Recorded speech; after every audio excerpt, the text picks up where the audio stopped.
ماشاء اللہ لا حول ولا قوة الا باللہ العلی العظیم اعوذ باللہ من الشیطان الرجیم بسم اللہ الرحمن الرحیم الحمد للہ رب العالمین والصلاة والسلام علی اشرف الانبیاء والمرسلین وعلی اہل بیتہ الطیبین الطاہرین المعصومین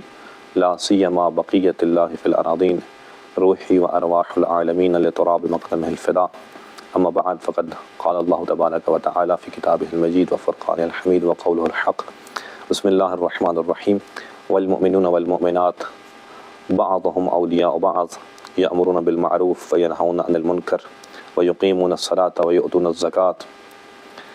ویطیعون اللہ ورسولہ اولئک سیرحمهم اللہ ان اللہ عزیز حکیم۔ السلام علیکم ورحمۃ اللہ وبرکاتہ۔ تو ہے کریم پروردگار ہمیں امام زمان اجل اللہ فرج الشریف کی زمینہ ساز قرار فرمائے اور زمینہ سازی میں خود پروردگار ہماری مدد فرمائے۔ ہمارے دروس تھے خاتون کا امام زمان اجل اللہ فرج الشریف کی زمینہ سازی میں کردار۔ تو پچھلے درس میں بیان کیا کہ کس طرح امام علیہ السلام کے ظہور سے قبل ایک خاتون معاشرے میں نیک اور صالح اولاد کی تربیت کر کے ان کو معاشرے کے حوالے کر کے امام زمان کی زمینہ سازی ظہور میں کردار ادا کر سکتی ہے۔ یعنی خاتون کا وظیفہ یہ ہے کہ وہ سب سے پہلے خود اپنی تربیت کرے، اس کے بعد اپنی اولاد کی تربیت کرے تاکہ یہ اولاد معرفت کے ساتھ دین خدا کی پیروی کے ساتھ امام زمان کے ظہور کے لیے زمینہ فراہم کرنے والوں میں شامل ہوں۔ اور اس کی بہت ساری مثالیں ہمیں تاریخ میں ملتی ہیں کہ خواتین نے اپنی اولاد کی تربیت کر کے کس طرح معاشرہ سازی میں کردار ادا کیا، اور جس طرح قبل الظہور امام زمان اجل اللہ فرج الشریف کے ظہور کی زمینہ سازی کے لیے خواتین کا کردار اہم ہے، اور میں نے عرض کیا کہ خاتون تربیت نسل کے ذریعے امام کی بہترین معاون اور مددگار ثابت ہو سکتی ہے۔ اسی طرح خواتین کا کردار امام زمان اجل اللہ فرج الشریف کے ظہور کے بعد بھی ہے۔ یعنی خاتون کی اہمیت اس قدر ہے کہ خواتین جس طرح زمینہ سازی ظہور کے لیے کردار ادا کرتی ہیں، اسی طرح امام زمان کے تشریف لانے کے بعد بھی خواتین باقاعدہ مأمور ہوں گی امام کی طرف سے اپنے وظائف کی انجام دہی میں۔ یعنی یہ رجعت جس کی اہمیت واضح ہے، ایک الگ موضوع ہے، اس پر یقیناً مومنین آگاہ اور آشنا ہوں گے، نہیں تو آگاہی اور آشنائی انشاءاللہ حاصل کریں۔ رجعت ایک ایسا بہترین موضوع ہے کہ جس میں ہم خلاصتاً یہ کہہ سکتے ہیں کہ اللہ نے اس رجعت کے زمانے میں سچے مومنین کو بھی واپس پلٹانا ہے، ان مومنین کو بھی واپس لانا ہے کہ جو امام زمان کے مددگار ہوں گے، امام کے اعوان و انصار میں سے ہوں گے،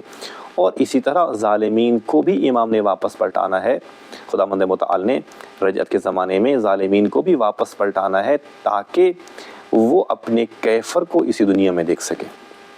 تو یہ خواتین کا کردار اتنا اہم ہے کہ جس طرح زمینہ سازی ظہور میں خواتین موجود ہیں اور اپنا کردار ادا کر رہی ہیں اور کرتی رہیں گے انشاءاللہ، اسی طرح خواتین امام زمان کے لشکر کا حصہ بھی ہے۔ اگر ہم احادیث کا مطالعہ کریں، ہم روایات کی طرف جائیں تو مختلف روایات ہیں جن میں خواتین کی مختلف تعداد کو بیان کیا گیا۔ البتہ یہ مسلم ہے کہ خواتین امام کے لشکر کا حصہ ہوں گی، وہ 10 ہوں، 13 ہوں، 15 ہوں یا 50۔ یعنی مختلف روایات میں عدد بھی بیان کیا گیا ہے، حتیٰ بعض روایات میں 11 یا 13 خواتین کے نام بھی ذکر کیے گئے ہیں کہ یہ ان ناموں پر مشتمل 11 یا 13 خواتین ہوں گی جو امام کے لشکر کا حصہ ہوں گی۔ اور بعض روایات میں عدد بیان ہوا ہے جس میں 50 تک کا عدد ذکر کیا گیا ہے کہ امام زمان کے لشکر میں 50 خواتین شامل ہوں گی۔ یہ ان 313 افراد میں جو امام کے لشکر کے وہ پہلے سپاہی ہیں، امام کی پہلے نصرت کرنے والوں میں سے شامل ہیں۔ یعنی خاتون کا کردار اتنا مثبت ہے، خاتون اپنے آپ کو آمادہ کر کے، اپنی تربیت کر کے، نسل کی تربیت کر کے، اپنی ذمہ داریوں، اپنے وظائف کو انجام دے کر اس قابل بن سکتی ہے کہ خداوند متعال کے اس آخری نمائندے کے اس پہلے لشکر کا حصہ بن سکے۔ تو اندازہ کریں جس طرح مرد حضرات کی اہمیت ہے اسی طرح خاتون کا بھی یہ مقام اور مرتبہ ہے کہ خاتون بھی اپنی تربیت کے ذریعے، معاشرے کی تربیت کے ذریعے امام زمان کے اس پہلے لشکر کا حصہ بن سکتی ہیں۔ اس سے میں نے عرض کیا 11، 13 یا 50 تک کی روایات موجود ہیں کہ خواتین امام زمان کے لشکر کا حصہ ہوں گی، اور امام باقاعدہ ان کو خاص وظیفہ، خاص مأموریت دیں گے کہ جن کو وہ انجام دیں گی، یعنی لوگوں کو تشویق دلانا مہدویت کی طرف، امام زمان کی طرف، امام زمان کے اہداف کی طرف، امام کے ظہور کے بعد وہ تشویق دلانے والی ہوں گی، وہ زخمیوں کی دیکھ بھال، پرستاری، زخمیوں کی دیکھ بھال کرنے والی ہوں گی، ان کی کیئر کرنے والی ہوں گی۔ یعنی یہ امام زمان کے لشکر کی ان خواتین کی ذمہ داریوں میں سے ہے کہ وہ امام کے لشکریان کی دیکھ بھال کریں گی، زخمیوں کی دیکھ بھال کریں گی، جس طرح کہ خود پیغمبر ختمی مرتبہ صلی اللہ علیہ وآلہ وسلم کے زمانے میں بعض خواتین تھیں جن کا یہی وظیفہ تھا کہ جو زخمیوں کی مدد کرتی تھیں اور رسول اعظم کے لشکر میں موجود لوگوں کو تشویق دلاتی تھیں اور دشمن کے خلاف کھڑا کرنے میں ایک بہترین معاون اور مددگار ثابت ہوتی تھیں۔ تو اسی طرح جس طرح پیغمبر کے زمانے میں تھا، اسی طرح امام زمان اجل اللہ فرجہ شریف کے ظہور کے بعد بھی خواتین ان کرداروں کو اپنائیں گی، اور یہ سب اسی وقت ممکن ہے جب آپ اپنے آپ کو فردی اور اجتماعی طور پر اپنے وظائف سے آگاہ کرنے، امام کی معرفت کو حاصل کرنے اور ان وظائف پر عمل کرنے میں کامیاب ہو جائیں۔ اور ان میں سے 2 وظیفے، یعنی اگر ہم چاہتے ہیں کہ ہم امام زمان کے اس اہم لشکر کا حصہ بنیں، ہماری بہنیں، بیٹیاں، چونکہ مراد میری خاتون کا کردار ہے، تو یہ خاص طور پر اگر خواتین، اگر میری بیٹیاں اور بہنیں یہ چاہتی ہیں کہ ہم امام زمان کے لشکر کا حصہ امام کے ظہور کے بعد ہوں، تو خصوصاً 2 خصوصیات کو اپنے اندر اپنانا ہوگا۔ ایک یہی فردی اور اجتماعی اصلاح ہے، اس میں اپنی ذات کی اصلاح ہے، نسل نو کی تربیت ہے، اور دوسرا اخلاقی اقدار میں ارتقاء، یعنی اپنے آپ کو اخلاقی طور پر بلند کریں۔ اس طرح کے احادیث میں بھی ہے، معصوم فرماتے ہیں جب آخری حجت امام زمان قیام فرمائیں گے تو وہ لوگوں کے سروں پر اپنا دست مبارک رکھ کے ان کی عقول کو کامل کر دیں گے۔ تو اس کی تفسیر بعض علماء نے اس طرح کی ہے کہ وہ ان اخلاقیات کو انسان کے اندر کامل کریں گے کہ جو ایک انسان کی صحیح اور درست انسان بننے کے لیے لازم اور ضروری ہیں۔ یعنی اس کو ہم انسان کہہ سکتے ہیں کہ اس کے اندر وہ مالہ الانس، اس کے اندر یہ کہ انسانیت موجود ہے، اس کے اندر انس موجود ہے، وہ جو دارائی انس ہے وہ اس کے کردار سے ظاہر ہو رہا ہے کہ واقعاً انسان ہے۔ یعنی صحیح معنوں میں ایک انسان بننے کے لیے امام اس کے اخلاق کو تکامل تک پہنچائیں گے، کمال تک پہنچائیں گے۔ تو یہ ابھی سے ہمیں شروع کرنا ہوگا،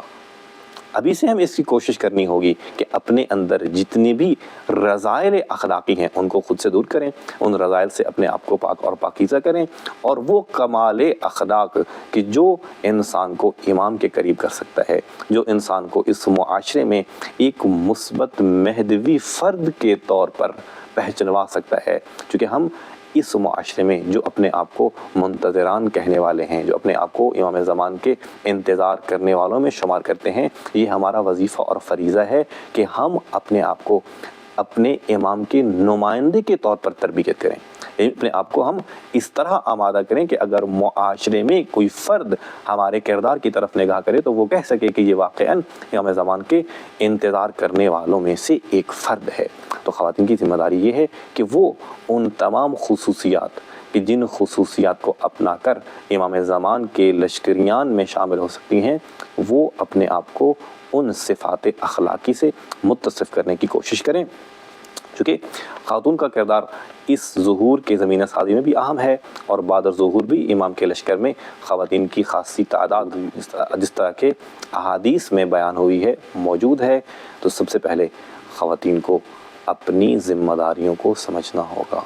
خاتون کی ذمہ داری بہت اہم ہے معاشرہ سازی میں، مہدوی معاشرے کی تشکیل میں، اور اپنی اولاد کو امام زمان کے ظہور کے لیے